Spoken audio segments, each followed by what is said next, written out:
I put a couple of the big square bales out here for these animals. Yesterday I was running the numbers, and right now feed is so cheap. Cattle feed is so cheap in relation to the cattle market that for me to lose money on feed, I pay just about as much for corn. I pay a little bit less. Okay, but it depends on what kind of hay I'm buying.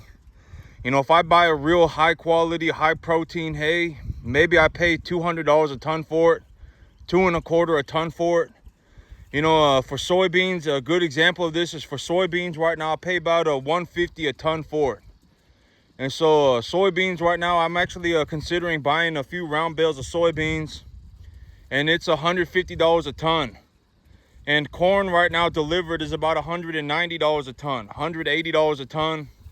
If I get a whole truck, it's a little bit cheaper. And so, and the feeder cattle market sitting at about $250. And so in relation to the cattle market, feed prices are so low in terms of the feed, in terms of the cattle market, the feed prices are so low that for me to lose money on feed, I would have to be feeding about 1.5 bales of hay a day for me to break even on feed. And I'm feeding these animals corn, and I'm feeding them all these other things. My dried distiller grains is going to be here. I got in contact with with the mill this morning, and the dried distiller grains are going to be here pretty soon. Maybe I don't know, within an hour or so, the dried distiller grains are going to be here.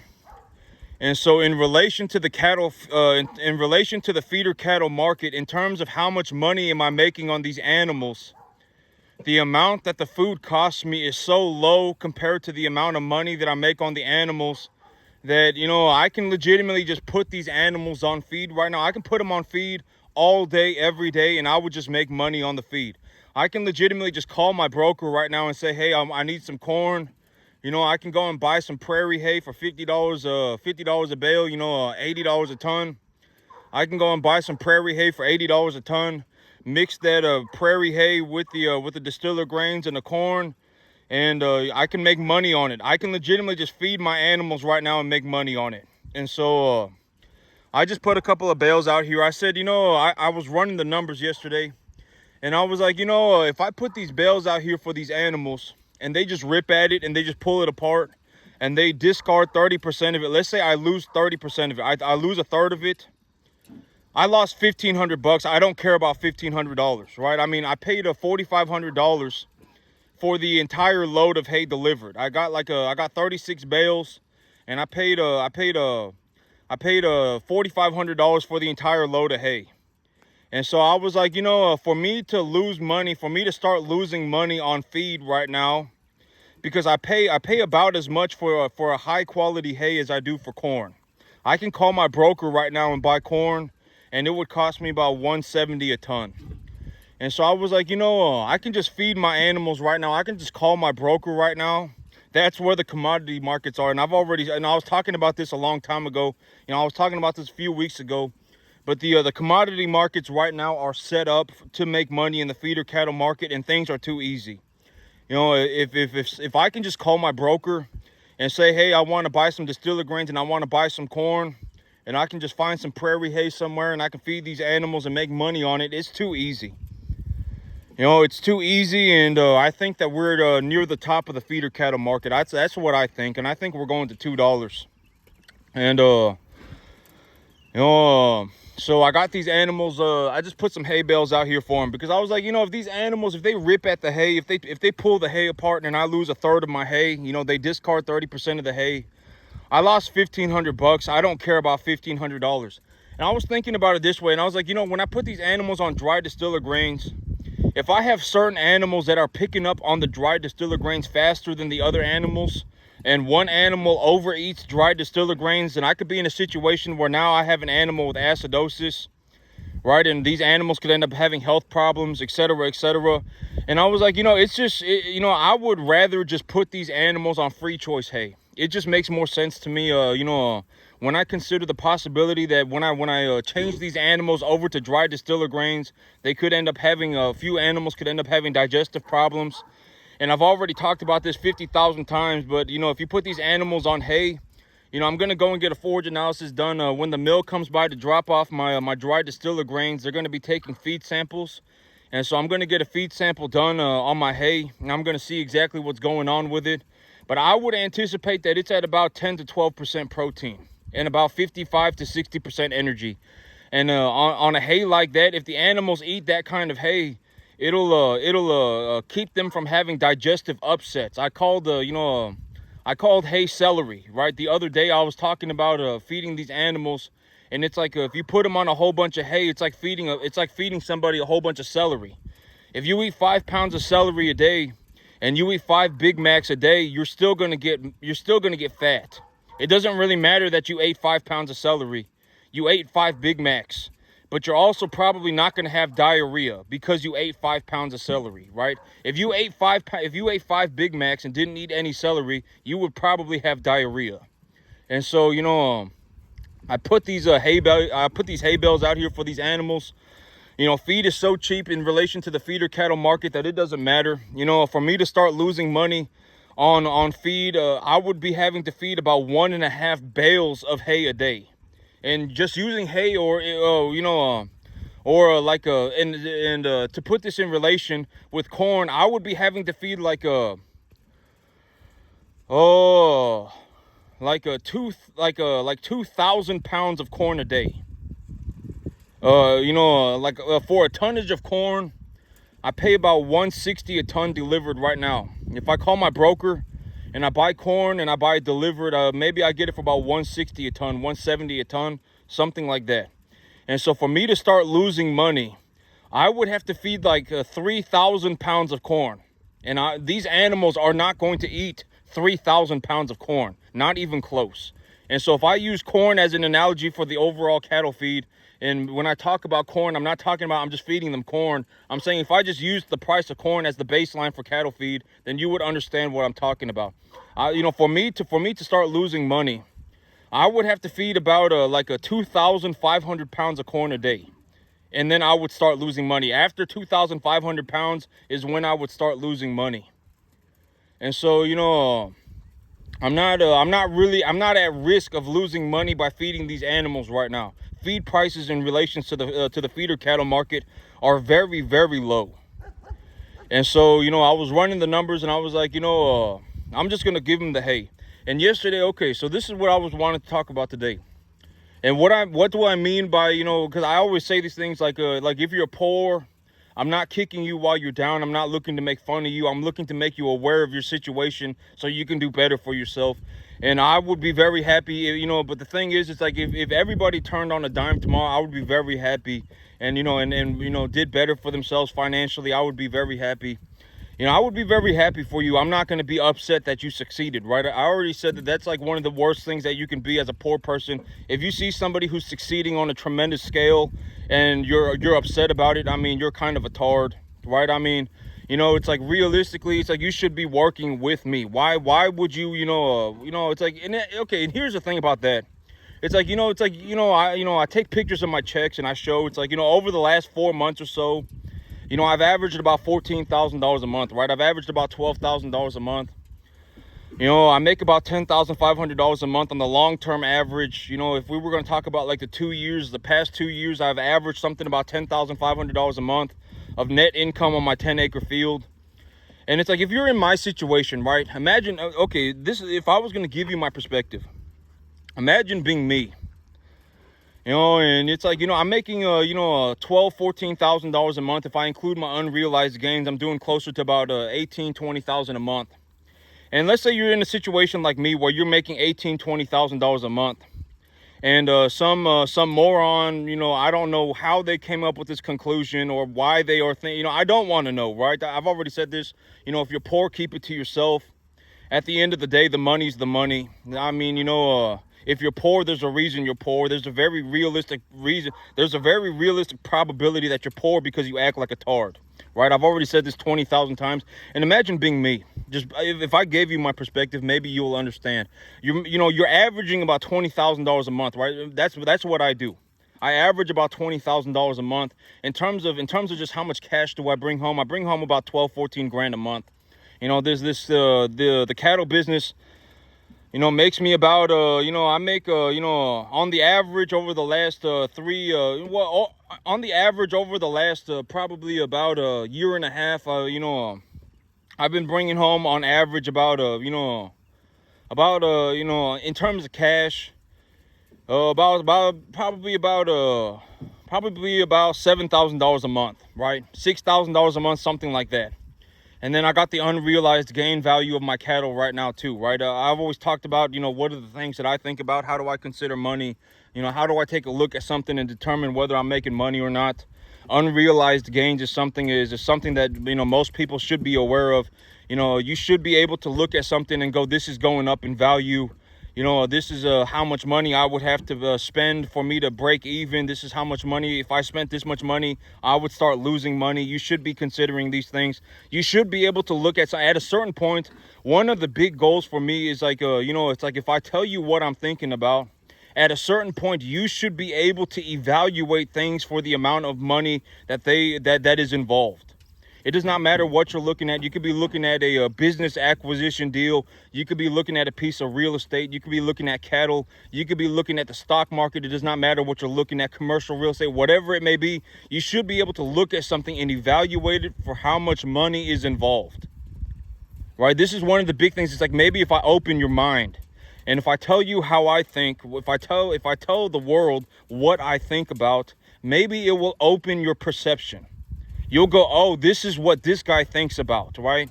This guy, he might not be super rich, but at the end of the day, $5 million a year is a substantial amount of money for the average person, right? And I would say, on this 10-acre field, I averaged about, I would average over $1 million a year.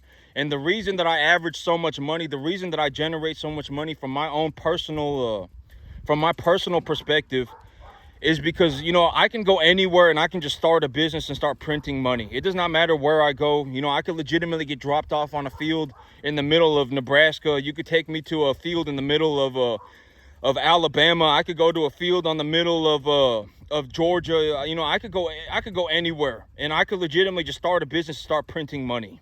That's my big advantage. Why do I generate such a large amount of money? Because I can go anywhere and just start printing money. I will legitimately start farming anywhere that I go. I can go into a field in the middle of Missouri, Mississippi. It doesn't matter. Anywhere that I go, I will start a farm and just start printing money. And it's like, okay, but this was the thing. This is the question that I was going to ask. I came up with the question, and I actually came up with the question today. I'm going to ask it. And so, whatever it is, and I've talked about this before too. But whatever it is that you're doing right now, chances are you're better off if you just did not do it and if you just started thinking about making money. I've talked about this a lot in the past.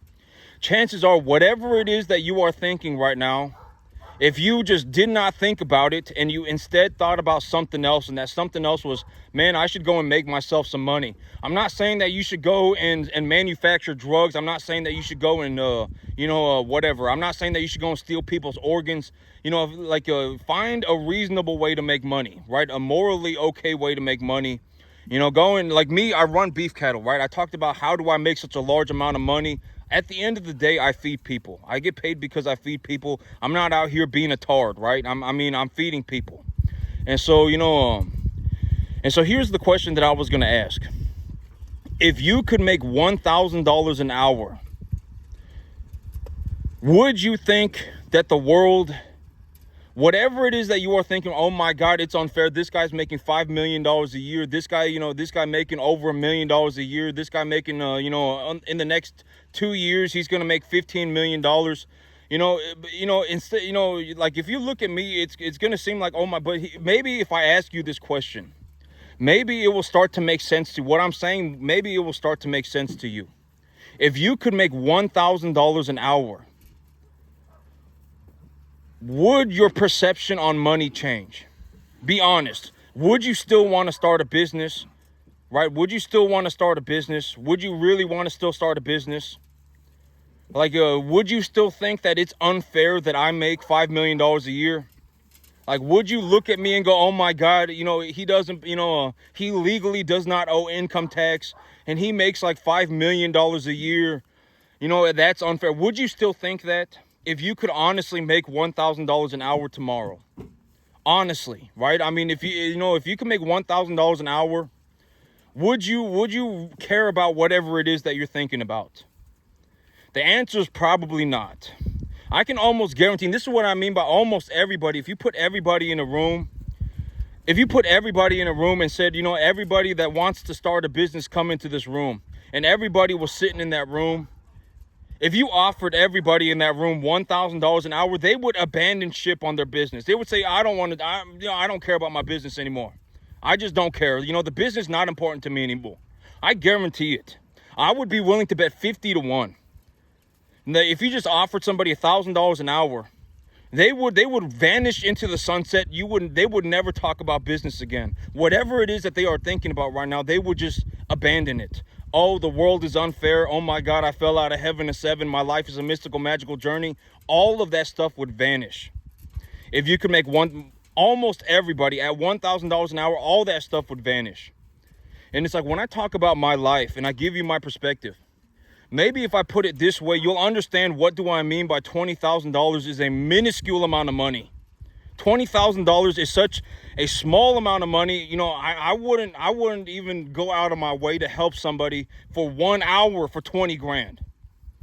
And maybe if I put it like this, you'll begin to understand.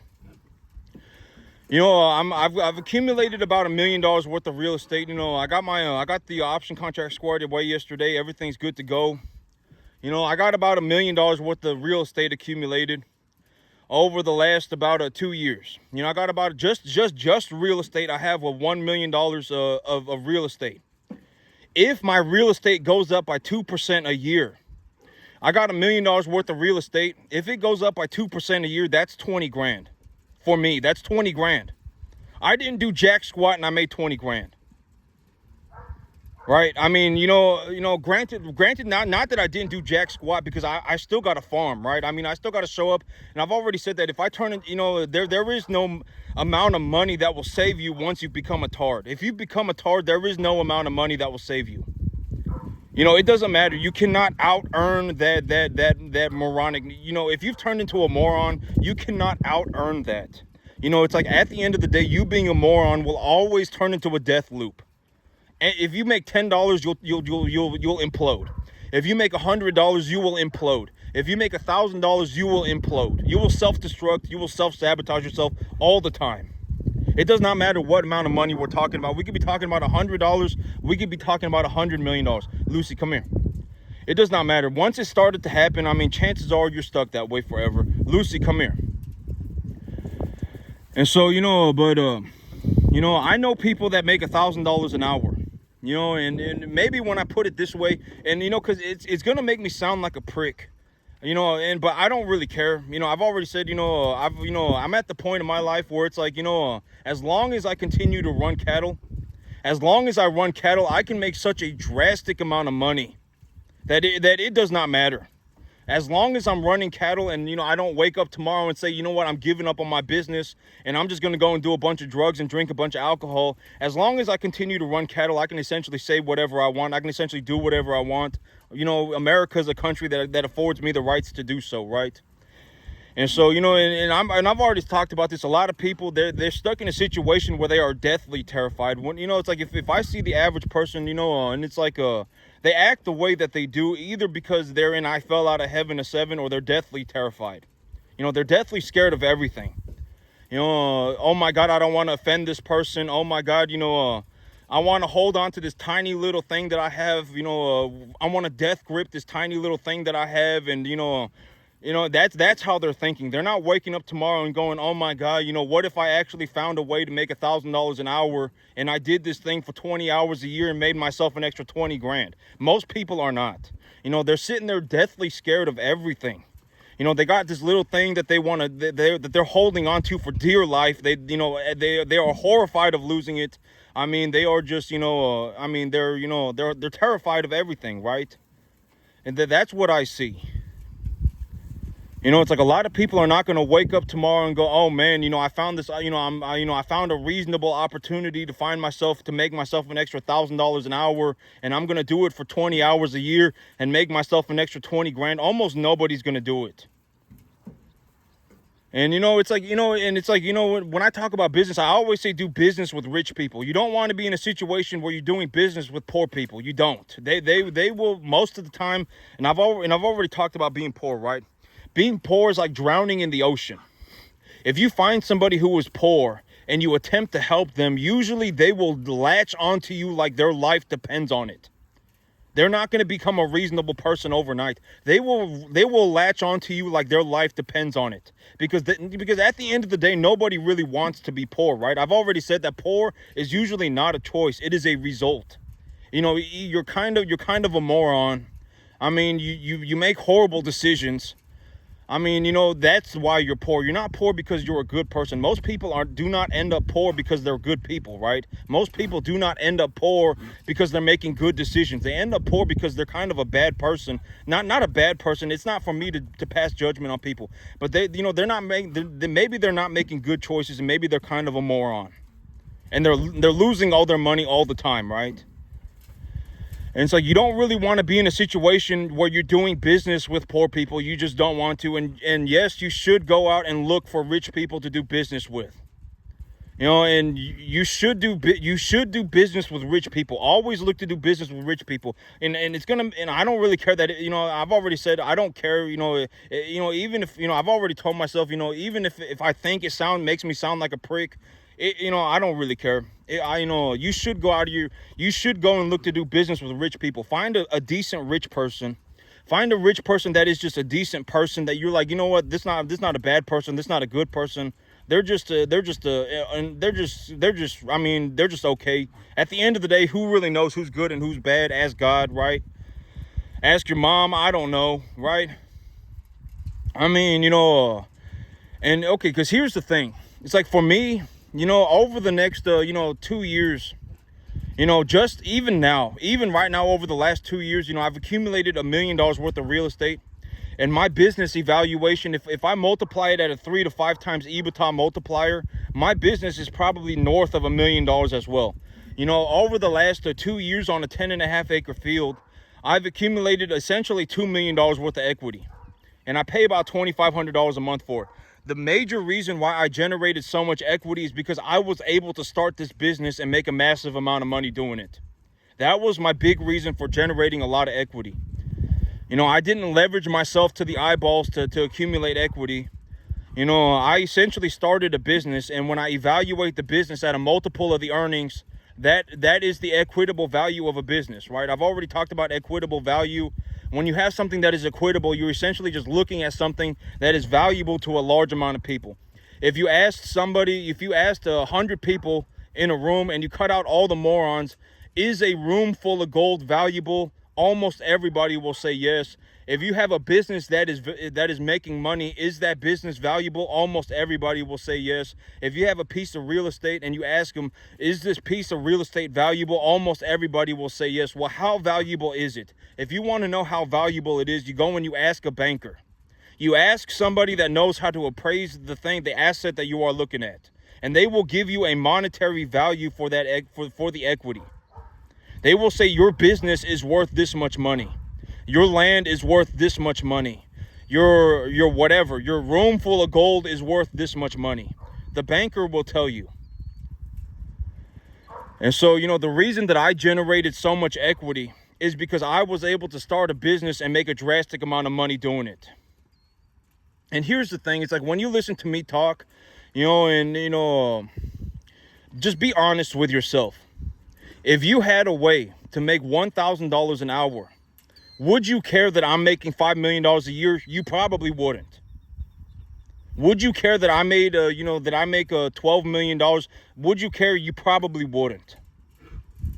I'm just going to be honest. You probably wouldn't. If you made $1,000 an hour, you wouldn't, I would hope not. Because if you did, you're kind of a tard, right? I mean, it's like, you have the opportunity to make $1,000 an hour, and you're sitting there, concerning yourself about how much money I make. And this is what I mean by, you don't want to be in a situation where you have people around you that are interested in reaching their hand into your pocket to make their money. You don't want to be in that situation. It's like, what realistically, when you do business, you want to be in a situation where it's like you have a person that is offering something to somebody else that is valuable. You want to be of value to each other. It's like if you work with me, we can increase each other's value, right? I can go and find us a piece of land. If you can run 2,000 cattle by yourself, well, then give me 2 months and I will go and find us a piece of land. Be ready to go, right? And just give me a 10% cut. You can increase each other's value. You don't want to be in a situation where and a lot of poor people end up like this, where people are trying to reach into your pocket to make money. That's the people that you don't want in your life. In reality, what you want is a situation where you're adding value to each other. You have one person who is able to run 2,000 cattle, and then you have another man who is very good at real estate. Or you have another person who's real good at real estate, and when you put them together, now they're running cattle on real estate. Something like that. You have a person who's very good at business, and you have another person that's very good at cattle, and you have another person that's very good at real estate, and now you got a person who is managing the business, you got a person who's managing the cattle, and then you got a person who's running the real estate, and when the three of you come together, you legitimately 500-fold your outcome, right? Something like that. That's where you want to be. You don't want to be in a situation where, you're dealing with a bunch of snakes. And it's like, if you most people, and this is the question that I would ask, if you realize that you can make $1,000 an hour, would your perceptions on money change? That is the question that I would ask. Would you still want to start a business? Would you still think that it is unfair that I make $5 million a year? Would you think that it is unfair? Would you think that it is unfair that I have $10 million worth of equity? Would you think that it is unfair? Or would you be more concerned about making your $1,000 an hour? I would hope that you would be more concerned about making your $1,000 an hour. And I know people that in my life personally that I do business with who are making $1,000 an hour. My real estate agent, very good example, right? If you go and you become, like, if someone showed up to me and they genuinely were like, I know cattle better than you.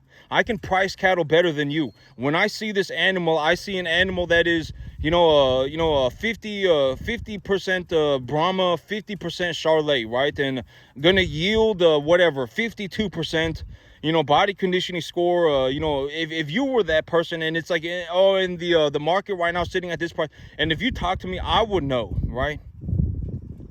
And it's like, if you spoke to me and you offered me that value, I would offer you the value of being able to work as much as you want. It's like, yeah, go, I will give you a flat commission. And you can go and bring me as many animals as you possibly can. Bring me as many as you can. Don't worry about it. I'll take care of it. I'll run the cattle. Don't worry about it. And then you can go and you can make your $500 a day, right? And you can work as much as you want. All right, and then we can be of value to each other. Right? I mean, something like that. That is a realistic situation of what kind of a business you want to be. Most people would want to be in. That's the best type of business to be in. It's like, if you have one person that's, I fell out of heaven, a 7, and my life's a mystical, magical journey, death gripping onto a guy that's making $10 million a year, it's not going to work. It will never work. I'm telling you, the guy that's making $10 million a year will kick you into a moat. It does not matter what business we're talking about. Right? I mean, the guy that's making he could be building $10 million worth of houses a year, and if you death grip onto him and you're an I fell out of heaven, a 7, and my life's a mystical, magical journey, that guy that's building $10 million of houses a year will kick you into a moat. He's not going to save you, right? I mean, it's not funny and it's not cute. It's not like you're 5 or 10 years old, right? If you were 5 or 10 years old and you had convinced yourself whatever, or you were sitting there like, I'm going to be a farmer, then sure, that's cute, right? That's kind of cute, though. Yeah, I mean, you actually have the time and the capacity, to actually do this, right? I mean, if you stuck to it for long enough and you stuck to it and you learned correctly, I mean, sure, you could do it. But I mean, if you're 35 and it's like, or you're 45 or whatever, and you've just magically convinced yourself, you've woken up one day and you've just convinced yourself that you can be a farmer, and then you're going to go and death grip onto a guy that's making $10 million a year and beg him to help you, and then come up with these nonsensical, moronic deals, it's not going to work ever. It just won't. I mean, I don't know, you should think about that. And it's not just me in farming. I mean, imagine a guy building $10 million worth of houses a year, right? He's generating $10 million worth of equity a year. And then you go and you death grip on, you think that he's going to help. He's not going to help you, right? He's going to think you're a moron. And so, you know, you should be able to look at something and evaluate it for how much money is involved. And most people, if they found a way to make $1,000 an hour, that would be enough money for them to do. You know, they wouldn't talk about business ever again. They wouldn't talk about whatever it is that they're doing right. They wouldn't be doing it. I would be willing to bet 50 to 1. And it's like, you got to understand that if you find something of value, let's say you offer me a deal. And here's a very good example. Let's say you're going around and you're a real estate agent and you find a piece of property and you ran a comp on this piece of property. You found a piece of property. It's been on the market for 500 days. It's been on the market for 500 days. You ran a comp on the property and it came in at $1 million and they're selling it for 800 grand. So you call the other agent and you ask them what's going on. And they say, oh, well, the owner of this property, has another farm. And actually, this is a very good example. This is an example that of something that happened to me in my life.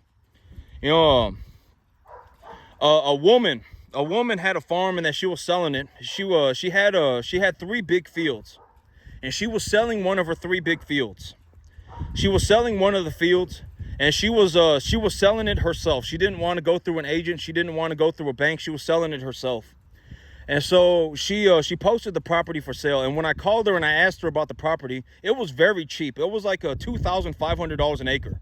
It was like a 70-acre field, a 75-acre field for $250,000.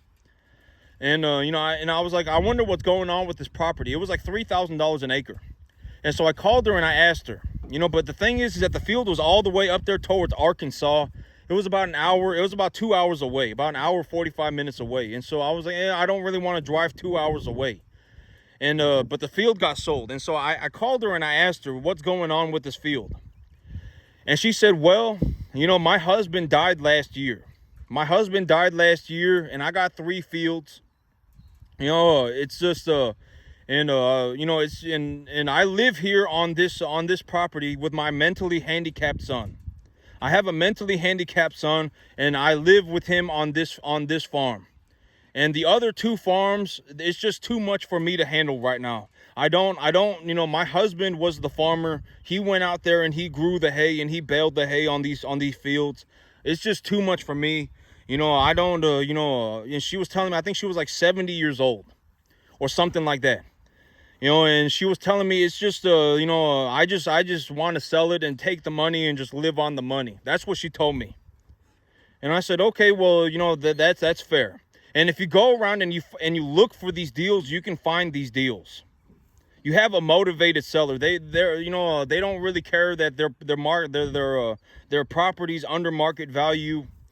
They don't really care that their property's under market value. They're motivated to sell it.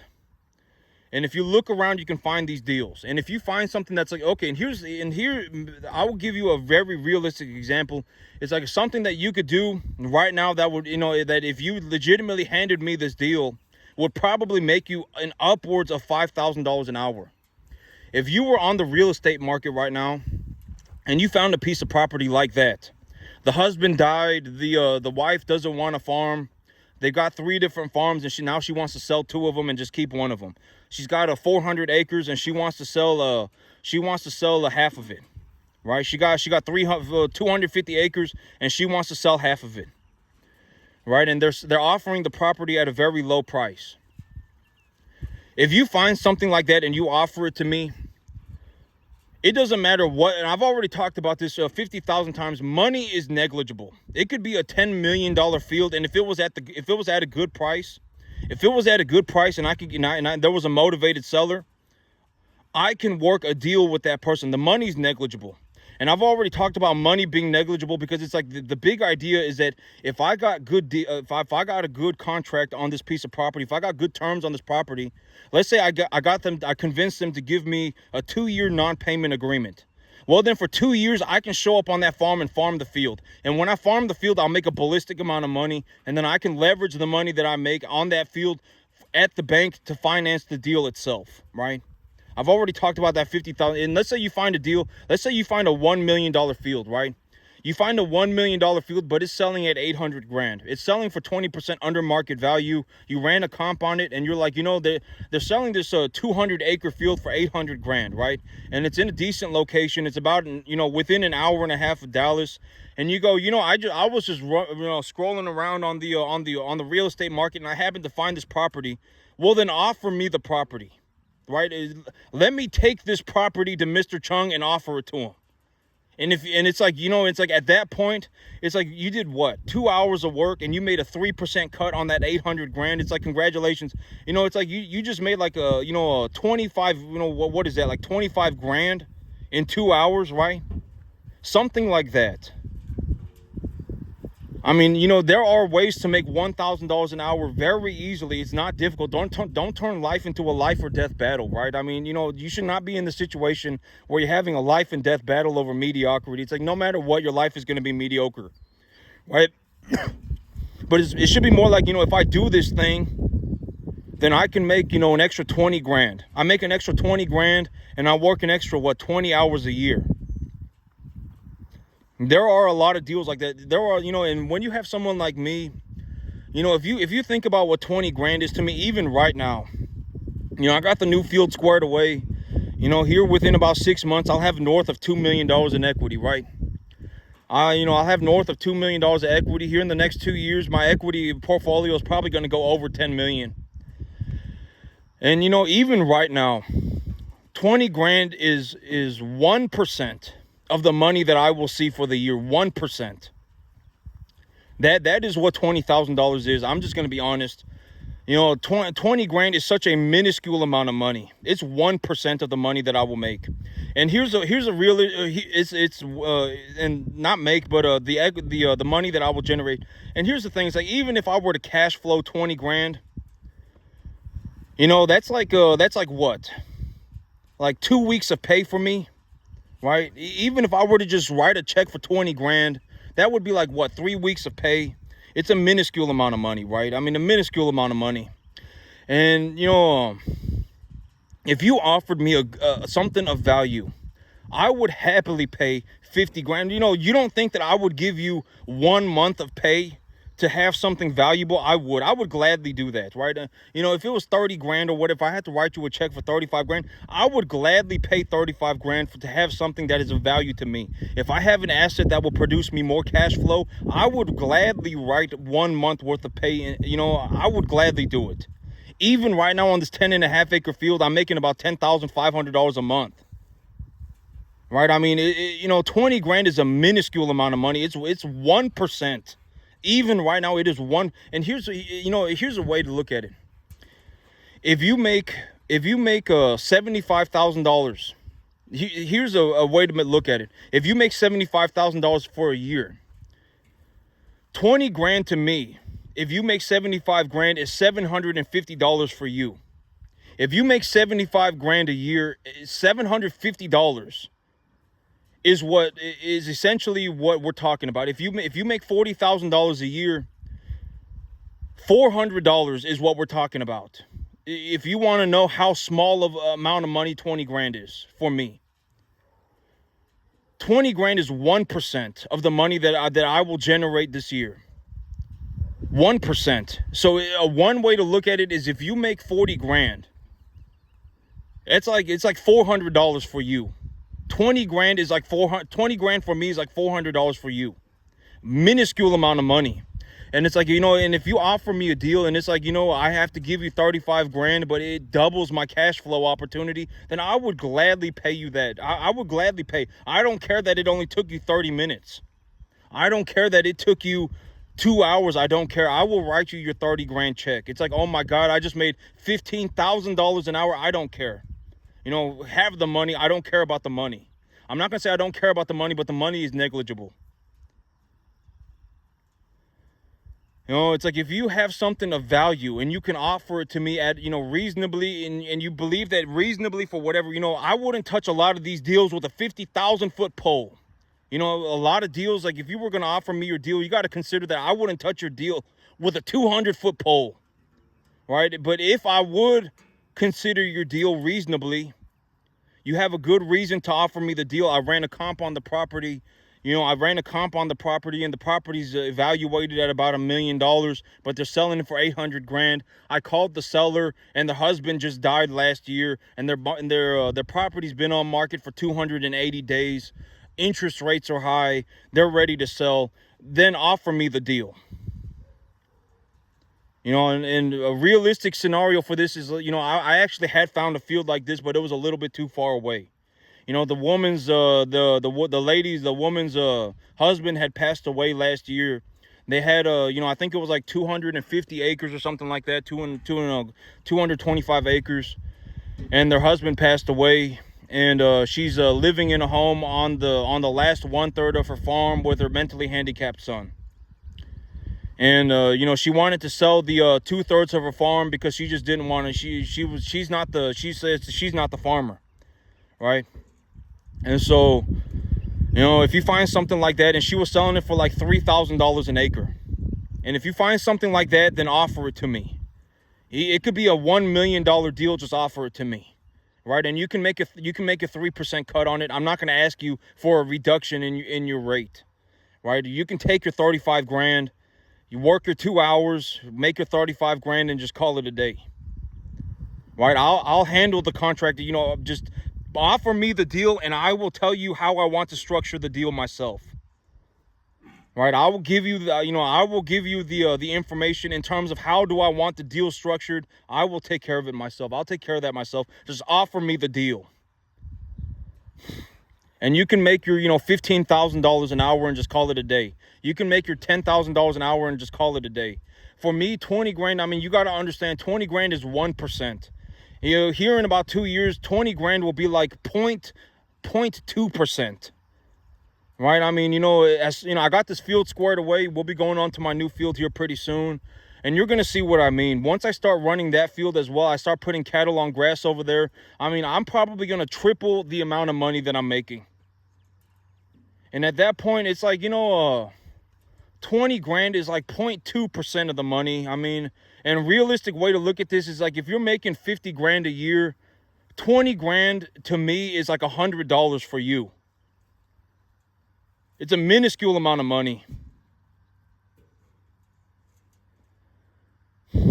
But that's it for me today, YouTube. Y'all have a good one.